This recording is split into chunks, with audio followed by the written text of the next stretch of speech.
келдіңіз. Қош көрдік. Сәрсенбінің сәтті күні деп айта алмаймыз, тікелей эфирдеміз, сәтті түнінде дейміз енді. Алдымен жаңағы осының алдында сіз студияның сыртында күтіп тұрдыңыз, жүргізушілер қашан шақыра деп, біз дереу сізді шақырдық. Енді ырымдар туралы көріп қалдыңыз ғой? Көріп қалдым да, соны көргеніме өкініп қалдым. Ойыңызды айтыңызшы. Бірінші рет көрдім. Бұрын соңды байқамаған екен бұндай видеоларды. Жалпы өзімде талай тойдың басы-қасында жүрмін. Дәл осындай бір өрескел, ерсілік көрсетілген тойда болмаған екенмін, Аллаға шүкір. Бірақ енді мынау бүгінгі көрген көрініс өте ерсі, өте томпақ. Еш қабылдай алмадым. Қарақат, енді тойдың ортасында көбінесе сіздер жүресіздер, жаңағыдай сізді шок қылған бір жағдайлар, келеңсіз оқиғалар болды ма деп сұрайын деп едім. Сіз өзіңіз айттыңыз, мұндаймен кездескен жоқпын деп. Сіз тойға барған кезде қандай критерияларға сай таңдайсыз? Мына тойға барамын, мынаған бармаймын. Таңдау дегенде көбіне дәстүрді жаңғыртатын тойларға мені шақырады. Ол тұсаукесер баланың тойы, ол ұзатылған қыздың ұзату тойы, ол 80 жас, 90 жас үлкен ата әжелеріміздің мерейлі тойы. Демек, мен қатысып жүрген тойларда айтып отырмын ғой, ондай бір өрескел еш нәрсе көрген жоқпын. Бәрі дәстүрге сай, мәдениетті, әп-әдемі, келеміз, атқарамыз, айтылған уақытында боламыз. Сосын бірден үйде бала-шаға бар, көп ұзақ отырмаймын.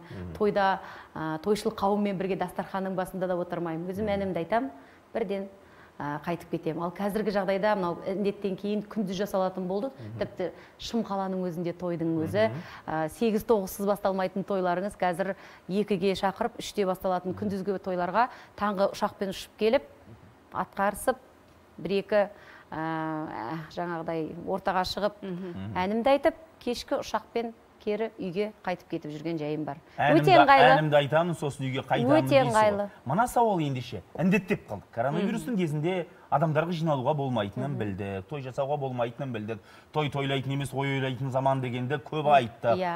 Міне, індеттің беті қайтты, шектеулер алынды. Қазір 20-шы жылға қарағанда той көбейген бе? Жоқ, расымен де азайып қалған ба? Азайды. Азайды. Көп өзгерісті байқаймыз. Қандай өзгерістер? Азайды. Соның өзі үлкен, мен ойлаймын, бұрынғыдай көп той, тіпті бір күнде 5-6 тойға кіріп шығатын кездерде болған.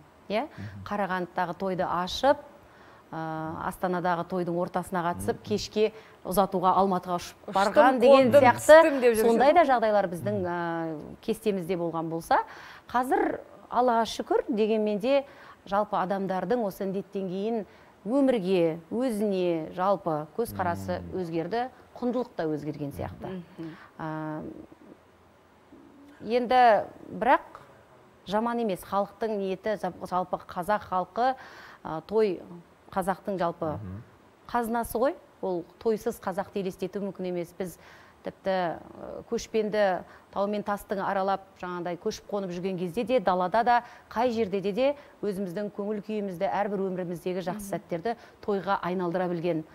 Қырдың басында ән салып, айтамыз ғой, қазақ өне жеткен жерлерге үкім айтқан, сауын айтып той жасаған деп. Ендеше мына сауалды сұрайын сізден. Жақсы, халықтың енді жаңағы өзгерген, той азайған деп жатсыз ғой, ал біздің өнерпаздардың, сіздің әріптестеріңіздің той ақысының құны арзандады ма? Мен де осын сұрағым келіп отыр. Оны білмеймін, шын білмеймін, себебі біз ол туралы сенің тойыңның гонорарының жаңағыдай құны азайды ма, көбейді ма деген сауал қоймаған екен біз. Ал өзіміздің жағдайда індеттен кейін әрине біз қазір біраз жеңілдіктер жасадық. Түсіністікпен қараймыз, бұрынғыдай ауызды ешкім кер алмайды. Айтып отырмын ғой, жалпы көзқарас өзгерді. Жалпы адамдардың көбісі сабасына түсіп, тәубасына келіп, әр қадамын абайлап басатын болды ғой. Адамды шын мәнде ойланатындай жағдайға, егер санасы болса, түйсігі болса, адам ойланатындай, әрбір қадамын абайлап басатындай жағдайға келді. Сондықтан да ненің ысырап екенін, ненің астамшылық екенін, ненің жөнін, ретін Құдайға шүкір білеміз. Сондықтан да қазір біздерде әрқашанда шақырылған жерге, сол шақырылған жақтың жағдайына қарайласа отырып, өз қызметімізді көрсетеміз. Өте дұрыс. Қарақат, енді Қытайда қазір қатаң локдаун қайтадан жарияланып жатыр. осындай біздің елде қайталануы мүмкін деген қорқыныш жоқ па сіздерде? Не көрсек те елмен бірге көреміз. Қорқып та болдық, үркіп те болдық. Қорқа-қорқа батыр болдық қазір, е. Тіпті қорқа-қорқа иммунитет қалыптасты. Сондықтан да өздеріңіз нық сенімде болыңыздар.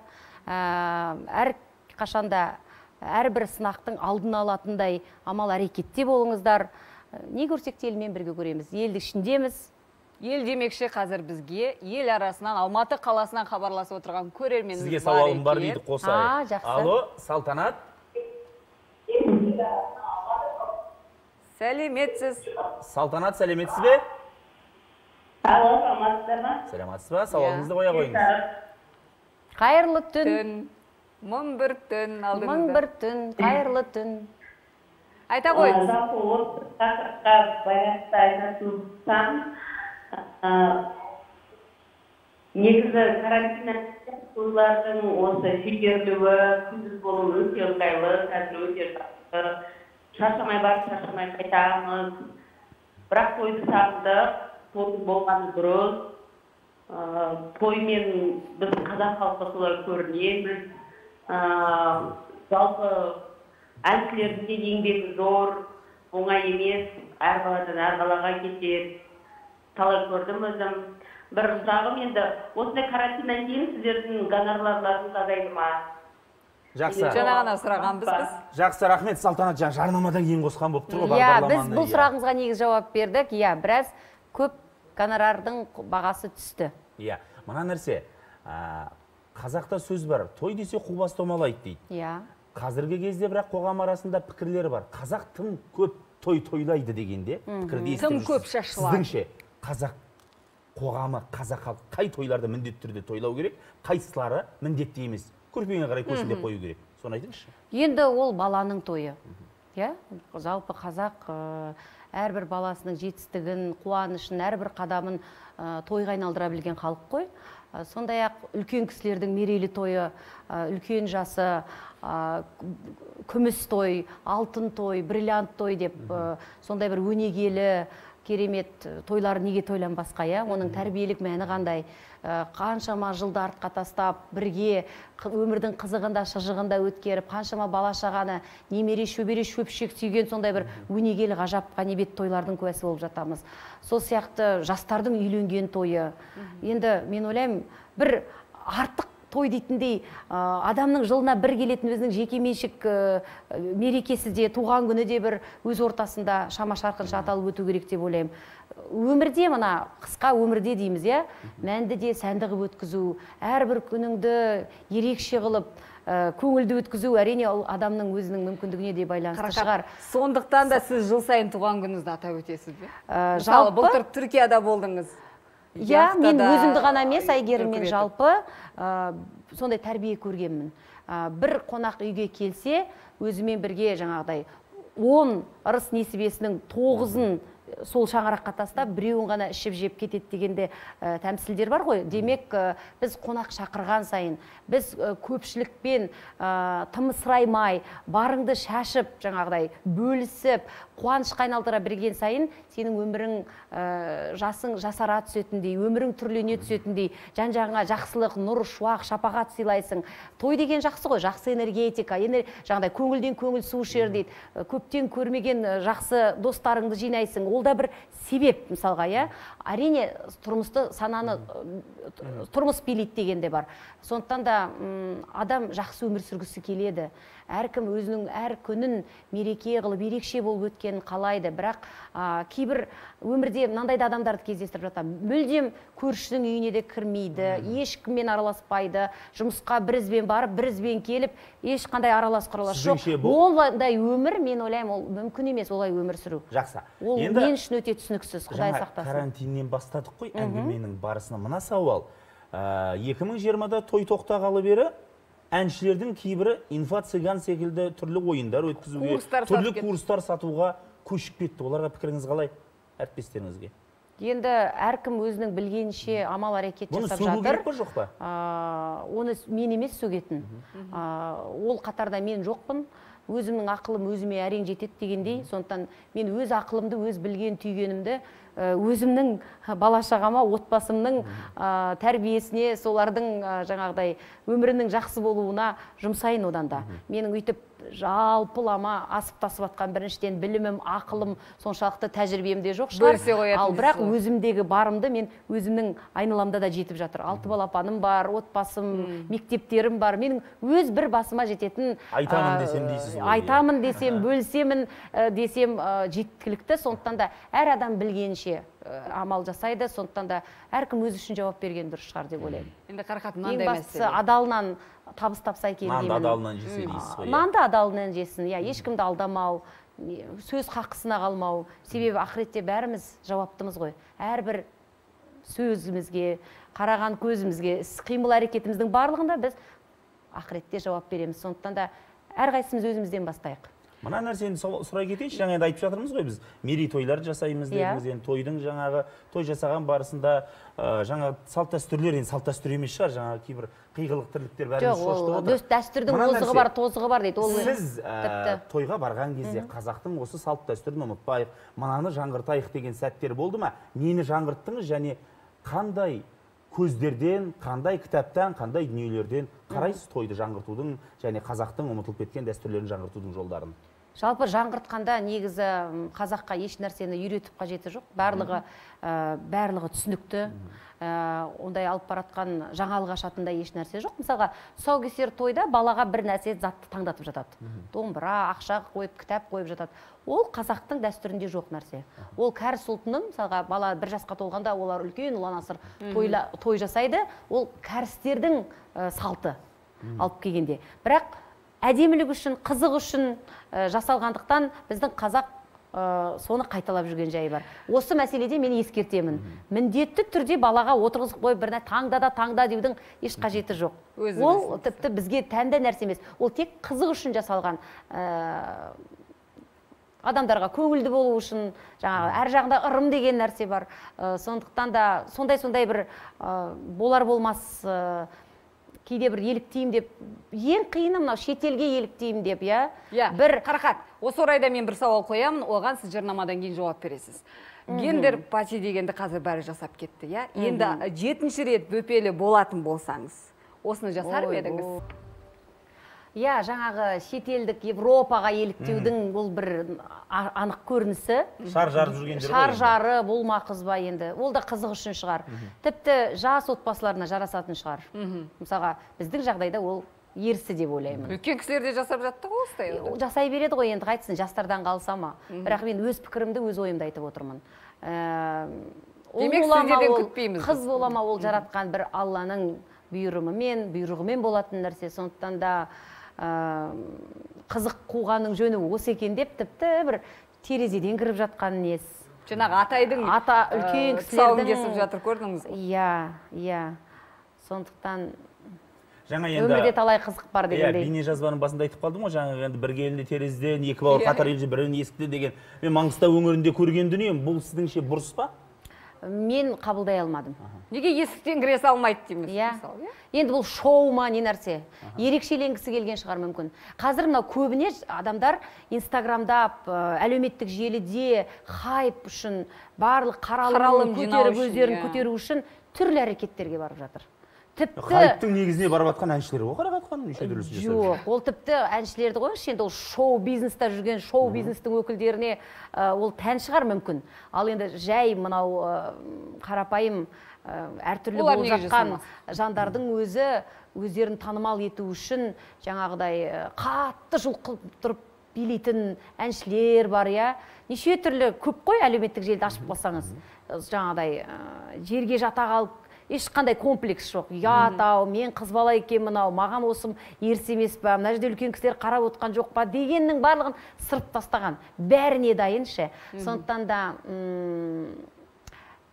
соның құрбаны болып кеттік та, бәріміз жаңағыдай инстаграмда әдемі көріну үшін барлығын сарып кетеміз да, соған барымызды саламыз. Сол не үшін керек мысалға? Сіздіңше 21-ші ғасырда қазақ қандай болу керек? 21-ші жылда жалпы қазақтығын сақтау керек. Қазаққа тән қасиетінен айырылмау керек. Ол қандай? Тәубасы бар. әрбір мені қарап отыр, мені жас ұрпақ маған қарап өсіп келе жатыр деген сияқты өзіне бір жауапкершілігін сезіну керек адам. Осы жасап отқан әрекетім қаншалықты менің дұрыс дегендей.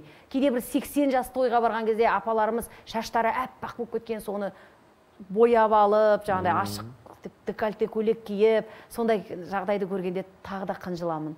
Әр нәрсе өзінің уақытымен, сәнімен жүру керек қой. Әр адам өзінің жасына лайықты іс-әрекет, қимыл жасау керек деп ойлаймын. Әдемі қартаю деген сол ғой енді. Қарақат не үйретіп отыр деп ертең сізді сынап парақшаңызға жазып жүрмесін. Қазір бізге хабарласқан көрерменіміз бар. Ол кісі не дейді екен? Қабылдайық. Алло. Алло. Сәлематсыз ба, айта қойыңыз. Мына мыңбірдің хабарын жақсы көріп жатырмыз. Өте мына тәрбиесі бар. Сосын мынау не ғой мына Қарақатқа айтарым, осы Қарақатпен Алтынайды сондай құрметтейтіндер Түркияға көшіп кетті, сондай хабарламайды теледидардан. Сонысына қарап бұл біреу той секрет, біреу соңғы секрет, ел сыйламағаныма қалай басқа жаққа кетеді деп, осы халық арасында көптеген әңгімелер болды. Мына хабарларыңызға рахмет. Келді ғой міне енді Қарақат отыр ғой алдарыңызда. Алтынай да елде жүр. Жоқ, түсіндім, бұл кісінің негізі бұл тақырыпта осы әңгімені көп естеймін, жиі естеймін, бірақ бір шамасына өзімнің жеке парақшамда да анық, кәдімгі түсінікті тілде жауап берген болатынмын. Әйгерім өзің жақсы білесің, біріншіден кәдімгідей үй қамақта отырған індеттің өршіген уақытында мен аяулы анамнан айырылдым. Одан кейін 3 айдан кейін өмірге сәби келді. Күздің қара суығы етін, балалардың барлығы қашықтан оқуда. Сол сәтте мен адам болғаннан кейін жан дүнием жылулықты қалады. Мүлдем айтады ғой, бойым сыймай кетті. Мынау күнделікті естейтініміз, көретініміз, жан дүнием, ауа райы барлығы соншалықты мені басқан кезде адам ретінде жолдасым айттым. Бір жылы жаққа шіркін жол түссе, бір мына іштегі шерді бір тастап, бір жеңілдесем деген бір адами тілегім болды. Жаратқан Алла қолдап, біз бір арнайы бір соған билет алып жоспарланған шаруа емес еді. Жаратқан Алла тілегімді қолдап, бізге шақырту түседі достарымыздан. Сол менің жан күйімді сол сәтте қасымда болған жақсы түсінген достарымыз соны ұйымдастырады, бізді шақырады. Сөйтіп біз қараша айында жол түсіп барамыз, жып-жылы, дәл мен қалаған ауа райы, теңіз шулап жатыр. Сөйтіп кішкентай 40-нан енді ғана шыққан сәбиім бар. Көзімнің жасы әлі арылмай, ішім шер, жаңағыдай қайғым мұңмен жүрген кезде маған сол қажет еді. Демек біз сол жаққа бардық, бір 10 шақты күндей болып қайтамыз деген кезде ана жердің ауа райы да барлығы сондай балаларға жақты. Әсіресе біз баланы ойлаймыз ғой. Менде дегенің 4 жас, шеттей балашаға, оның үстінде барып жатқан сабақтары жоқ. Енді сондай жып-жылы жерде өмір сүре тұруға, балаларымыздың ширап қанаттанып алу үшін мүмкіндік туып тұрғанда біз не үшін осы індетпен бірге жағаласып кері ұшып келеміз 10 күннен кейін. Сөйттік та шамалы бола тұрайық дедік. Сөйтіп бола тұрғанымыз бір жарты жылдан уақыт болды, бірақ біз түбегейлі көштік деген әңгіме болған жоқ қой. Тастап кеткен Қарақат жоқ. Қалай ол мүмкін емес. Қыдекең мен Қарақаттың басқа елде өмір сүруі, басқа жерге қоныс аударуы мүмкін емес. Ендеше сізге айтарымыз, енді мына сауал қойылды, жауап берілді. Сізді қолдайтын, қорғайтын жақсы адамдарыңыз көп болсын. Осы бір тамаша әнді біз бірге тыңдайық. Біздің бэндпен бірге. Осы жерде, студияда. Жақсы. Бәрекелді. Құрметті көрермен, дауысын шығарып қойыңыздар. Сіздер үшін мың бір күннен. Жақсы адамдарды әртүрлі жағдайда айтып жүрміз. Домбыра болса, біздің бэндпен де көріңіз. Домбырамен де сүйемелдеп айтсақ айтайық. Бүгін айтпағанда қашан айтамыз дегендей. Қасиетті айда барлықтарыңызға жақсылық тілейміз, жақсы адамдар. Аман болыңыздар. Алла тағала барша тілек ниеттеріңізді қабыл етсін. Бассаңыз.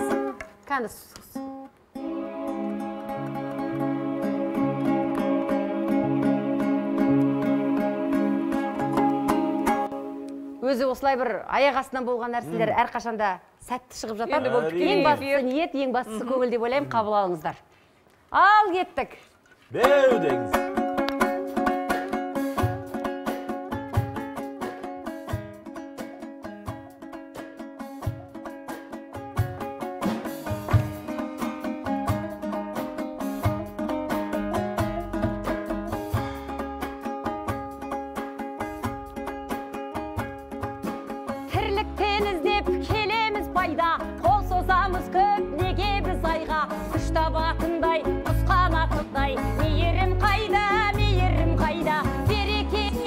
базарым қайда, иман мен дәстүр ғажабым қайда, әр қазақ менің жалғызым дейтін. Қазағым қайда, қазағым қайда, жақсы адамдарым, бақытты өмірдің басқа адамдарым, тектілікпенен татулық дейтін, берік болсыншы тас қамалдарым. Жақсы адамдарым, кем емессіңдер патшадан бәрін, ескі өмірді жасалсын ылғи, жақсы амалдарың, жақсы адамдарым. Бақаламаймыз қолында барды, жүрмеді гүлмеш жолында мәңгі, біз байып бірден, бұзбайық мүлдем, адамдық заңды, жақсылар сауық тұратын бүгін, бөгімде жайнап тұратын күнім, жақсылығыммен жаудыртып жатыр жаратқанымның рахым нұрын. Жақсы адамдарым, бақыт өмірдің басқа адамдарым, тектілікпенен татулық дейтін, берік болсыншы тас қамалдарым. Жақсы адамдарым, кем емессіңдер патшадан бәрін, ескі өмірді жасалсын ылғи, жақсы амалдарың, жақсы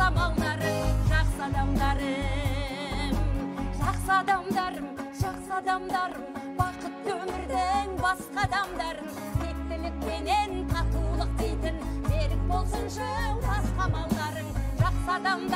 Жақсы адамдарым, кем емессіңдер патшадан бәрің, ескі өмірде жасалсын ылғи, жақсы амалдарың, жақсы адамдарым.